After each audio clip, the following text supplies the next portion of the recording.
Hi viewers, welcome to our channel. ప్రస్తుతం మనతో పాటు సీనియర్ జర్నలిస్ట్ దాము బాలా సార్ ఉన్నారు. వారితో మాట్లాడదాం. నమస్కారం సార్. నమస్తే. సార్, తిరుపతి లడ్డూ పైన ఒక వివాదం నడుస్తుంది ఇప్పుడు ఆంధ్రప్రదేశ్లో. అటు వైసీపీకి టీడీపీకి మధ్య ఒక వారైతే మాటల యుద్ధం అయితే నడుస్తూ ఉంది. అటు చంద్రబాబు నాయుడు గారు ఈ తిరుపతి లడ్డూని వైసీపీ వాళ్ళు జంతువుల నూనె ఉపయోగించారు, వాళ్ళ హయాంలో అపవిత్రం చేసేసారని చెప్పి సంచలన ఆరోపణలు చేశారు. దానికి వైసీపీ నుంచి కూడా కౌంటర్లు వస్తున్నాయి. మరి ఆరోపణలు చూస్తే మీరు ఏ విధంగా చూస్తారు? అంటే ఏ ఆధారాలతో ఆయన ఈ విధంగా చెప్పారు? మీరేం చెప్తారు సార్? చంద్రబాబు గారు నిన్నేం చెప్పారంటే తిరుపతి లడ్డూలో అనేక అన్యాయాలు అక్రమాలు చోటు చేసుకున్నాయి. గతంలో నెయ్యికి బదులుగా వాళ్ళు అనిమల్ ఫ్యాట్ని వాడారని నాకు తెలిసి నేను చాలా బాధపడ్డాను. ఇప్పుడు మేము శ్రేష్టమైన నెయ్యి ఉపయోగిస్తున్నాము అని చెప్పాడు. నిజానికి ఇది ఆయన అంత పెద్ద స్థాయి అనుభవం, 45 ఏళ్ళ సీనియారిటీ అనుభవం ఉన్న వ్యక్తి ఒక విషయం చెప్పినప్పుడు దానికి ఆధారాలు అనేవి మినిమం చూపించాలి. ఎవడైనా మామూలుగా నేనైనా ఇప్పుడు దాంట్లో లడ్డులో నెయ్యి కాదురా బాబు ఫ్యాట్ కలుపుతున్నారని చెప్పాను అనుకో, దానికి నా దగ్గర ఏం ఆధారం నేను అడుగుతావు కదా వినేవాడు. సో మరి వినేవాళ్ళంతా వెధవలు అనుకున్నాడా ఇతను, లేకపోతే మూర్ఖులు అనుకున్నాడా తెలియదు. కానీ ఇది స్వీపింగ్ స్టేట్మెంట్ లాగా ఇచ్చేశాడు. సో నిజానికి తిరుపతి లడ్డు మీద సురేందర్ రెడ్డి కమిటీ ఇంతకుముందు వేశారు. సురేందర్ రెడ్డి కమిటీ ఏమిచ్చిందంటే నెయ్యిలో నాణ్యత లేదని ఇచ్చింది. అప్పుడు కూడా ఇది ఫ్యాట్, అనిమల్ ఫ్యాట్ వాడుతున్నారని ఇవ్వలే. నెయ్యిలో నాణ్యత లేదు, ఈ నెయ్యి సప్లై చేసే వాళ్ళని మార్చాలి అనేది ఇచ్చింది. దాని తర్వాత మార్చారు. ఆ నెయ్యి సప్లై చేసే వాళ్ళని బ్లాక్ లిస్ట్లో కూడా పెట్టేశారు. ఇంకెప్పటికీ తిరుమల దేవస్థానం వాళ్ళు అతని దగ్గర తీసుకోరు అనమాట. దాని తర్వాత ఏం చేశారంటే కర్ణాటక మిల్క్ ఫెడరేషన్ వాళ్ళది నందిని మిల్క్ అని ఉంటుంది. ఇక్కడ ఎట్లా తెలంగాణ విజయ మిల్క్ ఉందో అక్కడ నందిని మిల్క్ అని వెరీ పాపులర్. ఆ నందిని నెయ్యిని తీసుకుంటున్నారు. అది బాగుందని చెప్తున్నారు. సో ఇది బేసిక్గా జరుగుతుంది. ఎవరికైనా ఇప్పుడు తినేవాడికి నెయ్యితో చేశారా లేదా తెలిసిపోతుంది టేస్ట్ అనేది. యానిమల్ ఫ్యాట్కి నెయ్యికి తేడా తెలియని వాళ్ళు ఉండరు. రెండవది, ఈ లడ్డు చరిత్ర కొంత చూస్తే అసలు ఆయన చెప్పింది పాజిబుల్లా కాదా అనేది కూడా మన కామన్ సెన్స్తో ఆలోచిస్తే కూడా అర్థమవుతుంది. లడ్డుని మొదట ప్రవేశపెట్టింది వచ్చి 1715వ సంవత్సరం, అంటే 18వ సెంచరీ అంటారు. 18th సెంచరీలోనే 18వ శతాబ్దంలో 1715 ఆగస్టు 2న లడ్డు తయారీ అనేది స్టార్ట్ అయింది. ఓకే. సో దాని తర్వాత ఇది ముందు ఈ లడ్డుని తయారు చేసే చోట ఫైర్వుడ్ వాడేవాళ్ళు, కట్టెలు వాడేవాళ్ళు. ఆ తర్వాత 1984 నుంచి ఎల్పిజి గ్యాస్ వాడడం అనేది మొదలుపెట్టారు. వాడేదాన్ని పోటు అంటారు. ఆ కిచెన్ని పోటు అంటారు. ఆ కిచెన్ ఎక్కడ ఉంటుందంటే సంపంగి ప్రదక్షిణ జరుగుతుంది. ఆ సంపంగి ప్రదక్షిణ దగ్గర కిచెన్ ఉంటుంది. దీన్ని పోటు అంటారు. దీన్ని శ్రీవారి లడ్డు అని కూడా పిలుస్తారు. ప్రధానంగా ఇది నైవేద్యంగా పెడతారు, ప్రసాదంగా కూడా పెడతారు. ఈ లడ్డులో 3 రకాలు ఉంటాయి. ప్రోక్తం లడ్డు అంటారు. ప్రోక్తం లడ్డు అనేది అందరికి ఇచ్చే లడ్డు, మనకు మామూలుగా బయట కనబడే లడ్డు 60 నుంచి 75 గ్రాములు ఉంటుంది. ఆస్థానం లడ్డు అంటారు. ఇది స్పెషల్ ఫెస్టివల్ అప్పుడు మాత్రమే చేస్తారు. పెద్దది 750 గ్రాములు ఉంటుంది. అది కాకుండా కళ్యాణోత్సవం లడ్డు. కళ్యాణోత్సవం లడ్డు ఏంటంటే ఆర్జిత సేవలు, కళ్యాణోత్సవం కావచ్చు, మిగతా ఆర్జిత సేవలలో పాల్గొన్న వాళ్ళకి మాత్రమే ఈ లడ్డు ఇస్తారు. ఇది కూడా 750 గ్రాములు ఉంటుంది. 3 రకాల లడ్డు ఉంటుంది అన్నమాట.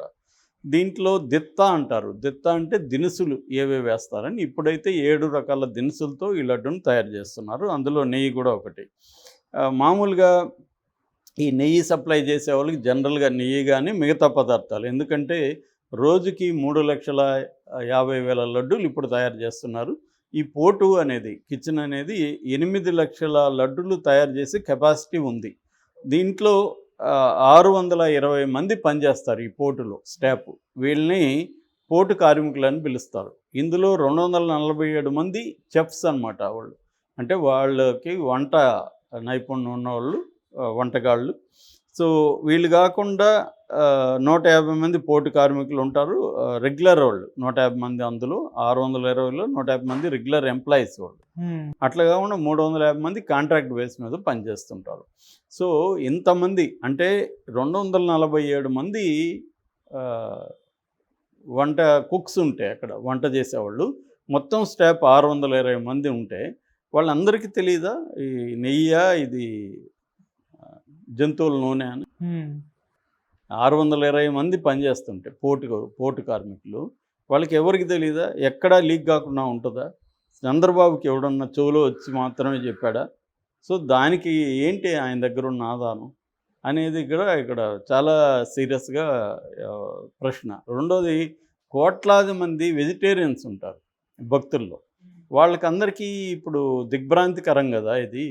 మనం ఇన్ని రోజులు యానిమల్ ఫ్యాట్తో తయారైన తిరుమల లడ్డు తిన్నామా అన్న ఫీలింగ్ వస్తుంది కదా.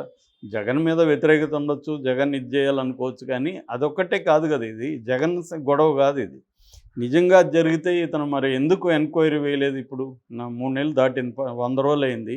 ఎందుకు ఎంక్వైరీ వేసి ప్రూవ్ చేసి జగన్ని శిక్షించట్లేదు? నీ దగ్గర ఆధారాలు ఉంటాయి అంటే. ఇక్కడ క్లియర్గా బాధ్యతారహితమైన స్టేట్మెంట్ ఇది చంద్రబాబు ఇచ్చింది. ఇది కోట్లాది మంది వెజిటేరియన్ భక్తులు, వెజిటేరియనే కదా, నాన్ వెజ్ వాళ్ళకు కూడా నెయ్యితో దేశం తినాలని ఉంటుంది తప్ప, నాన్ వెజ్ కాబట్టి దాంట్లో లడ్డులో మాంసం వేసి ఇస్తామంటే తినరు కదా ఎవరు. దానికి స్వీట్లన్నిట్లో కూడా వెజిటేరియన్నే లైక్ చేస్తారు నాన్ వెజ్ వాళ్ళు కూడా.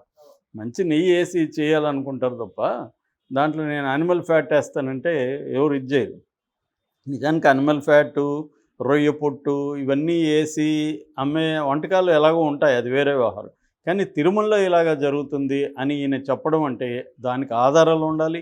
రెండోది, ఆయన గవర్నమెంట్ ఉంది, మరి నీకు 620 మంది పోటు కార్మికులకు తెలియకుండా, లేదా తెలిసి పోటు కార్మికులందరూ కూడా సైలెంట్గా ఉన్నారా?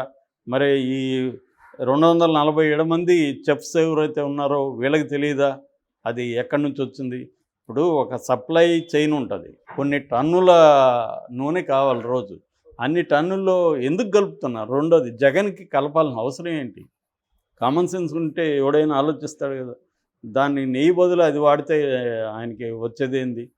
సో ఎవరు చేస్తున్నారు? ఒకవేళ జగన్కి తెలియకుండా అక్కడ ఏమైనా కాంట్రాక్టులు చేస్తున్నారా? సో ఆల్రెడీ దీని మీద ఆయన ఎవరు, వైవి సుబ్బారెడ్డి, ఆయన గతంలో చైర్మన్. సో ఆయన మాట్లాడాడు, మనిషి పుట్టువాడు ఇలాగ మాట్లాడడానికి కూడా ఆయన చాలా తీవ్రంగానే స్పందించాడు. సో నేను ప్రమాణం చేస్తాను దేవుడి దగ్గరికి వచ్చి, నువ్వు ప్రమాణం చేయని కూడా ఛాలెంజ్ చేశాడు. చంద్రబాబు ప్రమాణం చేయడానికో ప్రూవ్ చేయడానికో ఈ మాట అనలేదు, ఏదో ఒకటి బదనాం చేయాలని అన్నాడు. రెండోది, డైవర్షన్ పాలిటిక్స్. చంద్రబాబు మీద ఇప్పుడు ఏంటంటే తీవ్ర విమర్శలు మొదలైనవి. 100 రోజుల్లో ఏం చేశాడు ఆయన? ₹1 కేంద్రం నుంచి ఫండ్ రాలేదు. అమరావతికి కూడా 15,000 కోట్లు ఇస్తారని నిన్న కూడా చెప్తున్నాడు. 15,000 కోట్లు సెంట్రల్ ఇస్తారని ఎప్పుడు చెప్పింది దీనికి? సెంట్రల్ అప్పు తీస్తామని చెప్పింది వరల్డ్ బ్యాంక్ దగ్గర. మళ్ళీ అబద్ధాలు అక్కడ కూడా. సో అదేదో ఇస్తామన్నారు, ఇంకా చాలా ఫండ్స్ ఇస్తారని నిన్న కూడా చెప్తున్నాడు. సో వరదలకు 1 పైసా రాలేదు, దాదాపు 20,000 కోట్ల నష్టం వస్తే అందులో కేంద్రం నుంచి 1 పైసా తెచ్చుకోలేకపోతున్నాడు. తర్వాత ఈయన ప్రవేశపెట్టిన సూపర్ 6లో ఒక దీన్ని కూడా అమలు చేసే పరిస్థితి లేదు. రెండోది, జీతాలకు డబ్బులు లేవని నిన్న ప్రకటించాడు. ఈ విమర్శల నుంచి డైవర్ట్ చేయడానికి ఒకటి కేసుల్లో పెట్టి ఏదో హడావిడి చేయడం, రెండోది తిరుమల మీద ఇలా మాట్లాడితే మొత్తం మీడియా కానీ జనం కానీ ఈ విషయం చుట్టూ డిస్కస్ చేస్తుంటారు కాబట్టి ఇది డైవర్షన్. జగన్ కూడా 5 ఏళ్లలో ఇలాంటి అనేక డైవర్షన్ టాక్టిక్స్ చేశాడు. ఇప్పుడు చంద్రబాబు కూడా అదే పని చేస్తున్నాడు. దానికి చెప్పాడు తప్ప ఇందులో లడ్డులో ఫ్యాట్ ఉండడం అనేది కంప్లీట్గా అబద్ధం. ఎటువంటి ప్రాక్టికల్గా చూసినా ఇది సాధ్యమయ్యే పని కాదు. ఎందుకంటే అది ఎవరో ఒక్కరి నిర్ణయం తీసుకుంటే అయ్యే పని కాదు, మొత్తం బోర్డు నిర్ణయాలు తీసుకోవాలి. నిర్ణయం తీసుకోకుండా ఎవడన్నా చేస్తుంటే సాధ్యం కాదు. ఎందుకంటే ఇక్కడ 620 మంది పనిచేస్తుంటే పోటు కార్మికులు, వాళ్ళకి తెలియకుండా ఎట్లా రహస్యంగా వచ్చేస్తుంది? స్మెల్ తెలుస్తుంది. అనుభజ్ఞులు చెఫ్లు 247 మంది ఉన్నారు. సో ఇది కరెక్ట్ కాదు. ఎందుకంటే దీనికి పైగా ఇప్పుడు ఏంటంటే ఈ లడ్డుకి జియోగ్రఫికల్ ఇండికేషన్ అంటారు. జియోగ్రఫికల్ ఇండికేషన్ అంటే ఈ లడ్డును కాపీ కొట్టకుండా జిఏ అని ఒక ఇది ఉంటుంది, దాని కింద పేటెంట్